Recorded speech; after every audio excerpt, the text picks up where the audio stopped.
pieced work of, and the storywork of African people. And so if you'll look at the map, you'll see some little red dots, and that's the vicinity that I traveled in and lived in from 94, 95, and then I went back to in 2000.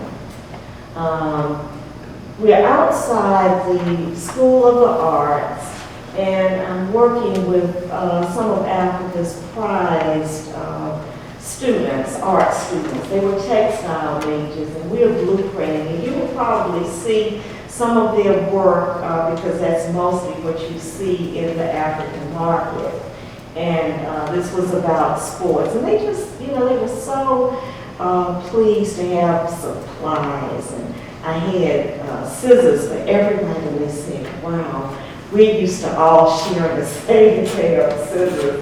And they were extremely well trained, and I had to speak French, and I had to teach myself French to go there. My tutor wouldn't come to Macon because we had a flood that summer, so I was like, parlez-vous, and didn't understand why it was so different from what I heard in Côte d'Ivoire.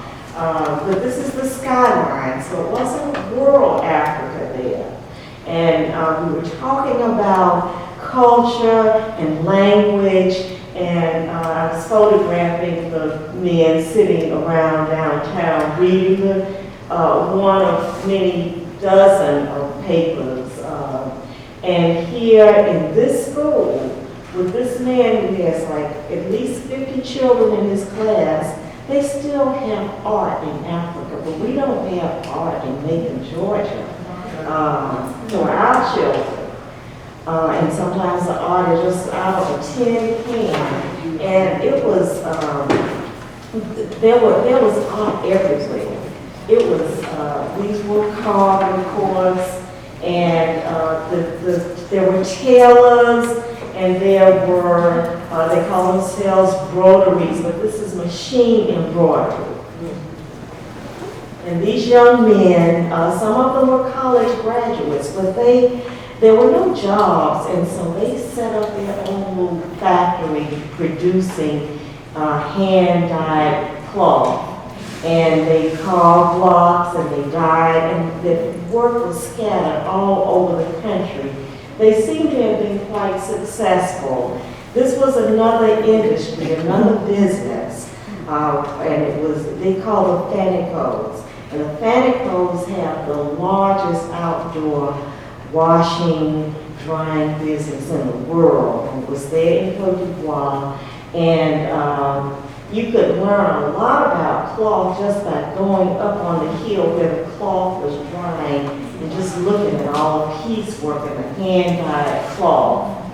Another business, we think sometimes, we're giving clothes to Africa for more, because now we're using more and more of those discarded clothes ourselves. But this is a bundle being released in the streets of Côte d'Ivoire where people are buying those garments. And they pay the same thing that we pay for them in the Goodwill of the Salvation Army. Soon, the students and I and a few escorts were on our way to the northern part of Côte d'Ivoire. This was inside the Institute of the Arts, and this is the van that we traveled in. And when you think about your inside shaking, but that trip took me to Fabric Artist Paradise. I'll never forget. That was what the fields and the alleys were like. People just working in the open, weaving, and always a friendly, welcoming face. Of course, you're going to buy something. But some of them would let me use their they call them ateliers or studios for, to just learn and experience some of their life's work. This is rural Africa, and this is what we're used to seeing. And this is where There's so much spirituality in Côte d'Ivoire. That is their spiritual center. It was in the northern part of the country, in Congo. And this is one of the outlying regions. And this was the spirit house and the keeper of the spirits. And that was where you go, the way people here go to church and they ask for advice and for justice. And in the village there, the young men were weaving, and they live, I think, such a privileged life, because there they are sitting beside each other a lifetime, laughing and talking and gossiping and singing, and those looms, those shutters are going and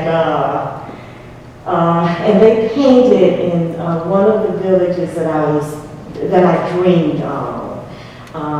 They're using natural paints and dyes. Here, there's my student Oka. They're making serious notes because they have to write papers for the school when they return.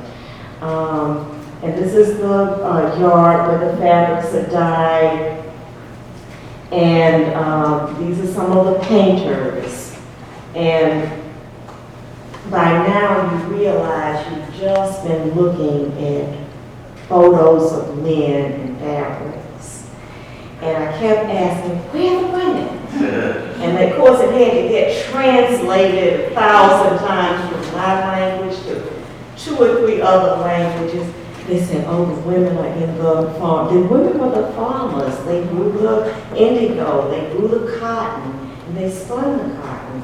But they were also taking care of the babies, and the lives were very, very difficult. And they had very little access to the world of textiles.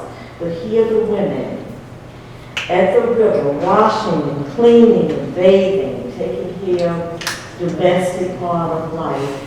But the elderly women had the privilege of doing the spinning and carding of the cotton.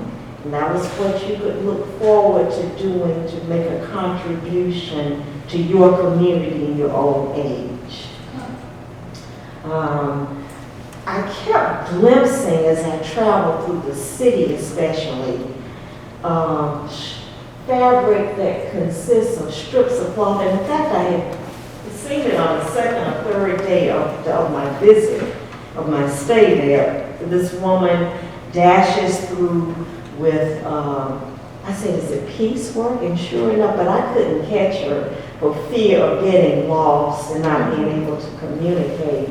So I lost her. But then I began seeing more piecework in the yards.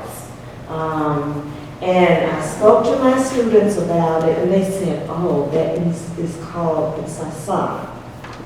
And that is the work of the women. Let us show you what it means. And so they made this collage using the American scraps of fabric that I took them, and that was the 3 of them. Collage is in sasa, and we did a photo transfer process to get to that point. The way that culminated, I'm mentioning this because I don't want anybody to say, why don't you write a book? This is it, right? These were exhibits, and so these fabrics and this experience were recorded as an exhibit. And now in the second part of the slideshow, I want to show you what it was like going back, living on the money of thanks to grandmother Winifred. The first funding came from the Lila Wallace International Artist Program, and funds went to 30 American artists, and we were allowed to go any place in the world that we wanted to be. And so that was the first trip. The second trip was my community's contributions, and thanks be to grandmother Winifred. And I just kind of knew I was going to get that small grant because after all, I was Winifred, and the grant deadline was on my birthday. And so I was to train young Ivorian women who were literate in conducting interviews. There are no books about, there are no documents about the work of women, and or even very little about artists by African artists and writers themselves. So here we are creating a record of a kind with my French and my translation of English to them. There was a war, there was the beginning of a war, and just as I arrived, it was election time, and the State Department offered to take us American citizens out, and I said, look, it's taken me 60 years to get here. I'm not going anywhere. So in many instances, I had to travel alone or travel with a young man because the young women were not safe. And I probably wasn't safe, but I was determined. And so here's one of the interviews. I think we may have conducted about 60 interviews in the course of 3 months. And no Lila Wallace money, so I'm at the bus station. And that schedule ought to say, instead of it, I ought to say CP time. But I'm waiting, and it was just waiting and waiting. But it's something about waiting in Africa, where first of all, the sights are so wonderful. But when people do finally get there, when the bus gets there, and the helpers and the people, it's like everybody pulls together. It's like the wait was worth it. What I discovered is that women are the potters, and the women, however, were pulling themselves together. They had discovered a niche in the textile market that has grown since the beginning of the 1900s. And the young women do the hard labor. They peddle their fabrics on the street. This guy was a seamstress in the market. That's where they sew and sell. And she took her scraps. When you take your cloth to an African tailor or seamstress, they, if you don't ask for your cloth back, they keep it. And what they do is they'll take it and cut it up and turn it into nsasa, and they sell it.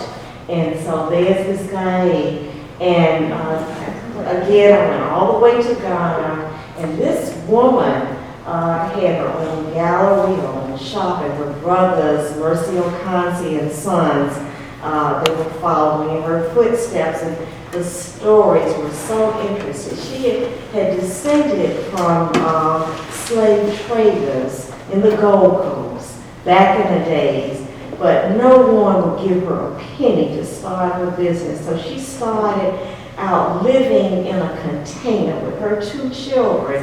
Her husband left her because she insisted on being a fabric artist. And so she was like well-to-do. You can see she must have been very happy.